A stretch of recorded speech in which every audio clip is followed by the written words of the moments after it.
And welcome to this special segment of TIA Now right here at CTIA 2015. We're talking to Mike Collado. He's Vice President of Marketing at Solid Technologies. And Mike, welcome to the program. Great to be with you again, Abe. Well, thanks for being here. We had an interesting conversation before this segment talking about the migration towards this discussion around the middle price, the middle market enterprise.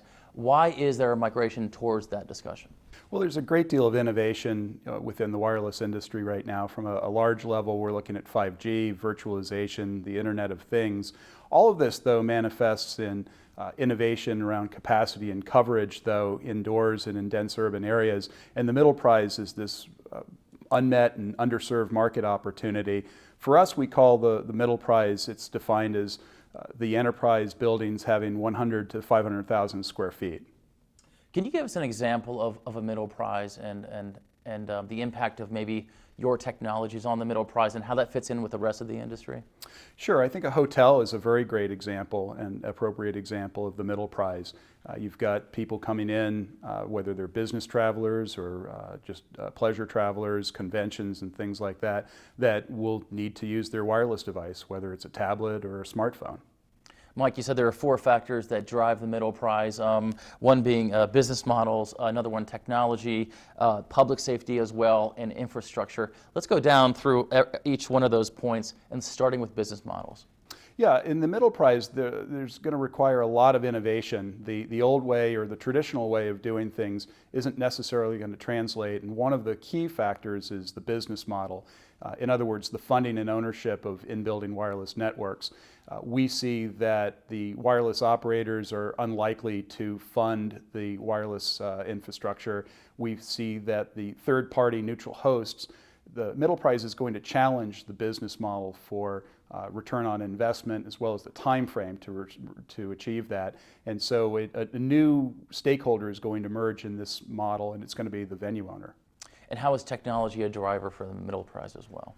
Yeah, technology, the traditional DAS and traditional small cells don't adequately solve for the middle price, and so a great deal of innovation is going to need to occur. We believe that DAS is going to need to look a little bit more like small cells, and small cells are going to need to look a little bit more like DAS to be able to solve for the middle price. And this next factor is interesting to me, public safety. How is public safety driving the middle price? Public safety could almost be seen as a wild card. We published a report earlier this summer called The Imperative, and we've studied this area. The building owner increasingly is going to be required, based upon fire and building codes, to provide for and ensure for public safety indoor communications.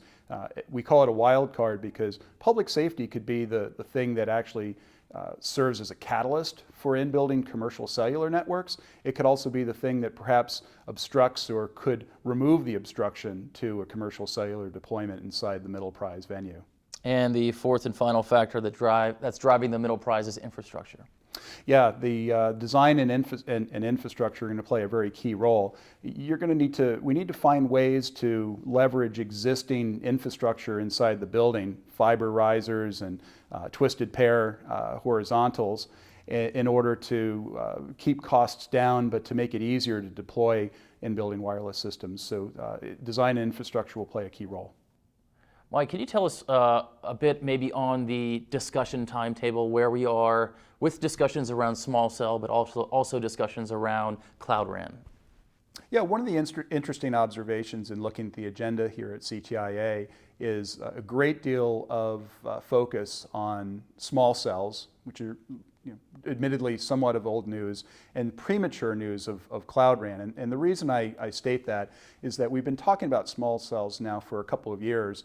One of the challenges that we've observed for small cells is that a lack of a repeatable process has been, to me, the greatest hindrance to their wide-scale deployment and mass deployment.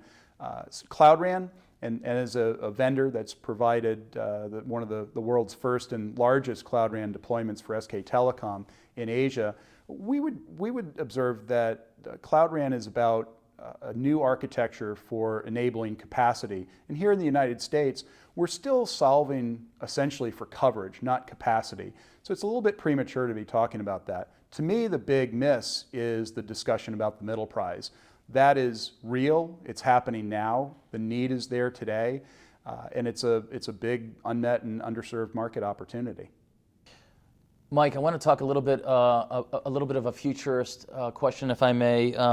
What technology solutions in your space will look like in the near future, really focusing on maybe a lower TCO, repeatable processes, or virtualization capabilities? Yeah, there are probably 5 success factors for the right technology solution for the middle prize. One is that the total cost of ownership, the total cost of the project per square foot needs to come down significantly. Once again, the venue owner is going to be the one that's on the hook in order to fund and own the network, and so the price has to be right. The network also has to do the right things. It needs to be flexible to support existing as well as retro bands as well as future bands. It needs to be intelligent, needs to do what I like to call making the difficult things easier, so it's easier to design, deploy, and manage the network. Virtualization is going to be a key as well. The smart networks need to be able to move bandwidth around. So imagine once again the hotel. Say there's a convention, you will probably want to have a lot of capacity available for the convention, but as things move out to, say, the reception, maybe outside on a terrace or other areas, you need to be able to move that around, and virtualization is going to be really critical. And then lastly, a repeatable process. I think one of the challenges I had mentioned with small cells is the lack of repeatable process. That's going to need to be solved for in the middle prize space. And what I mean by that is, how do you create a formula or approach where the wireless operators are able to readily bring in a signal source and connect in to the wireless infrastructure that's been deployed? Mike, we appreciate your time here at CTIA 2015, and we'll talk soon, I'm sure. Glad to be here. Thanks so much. Thanks, Mike.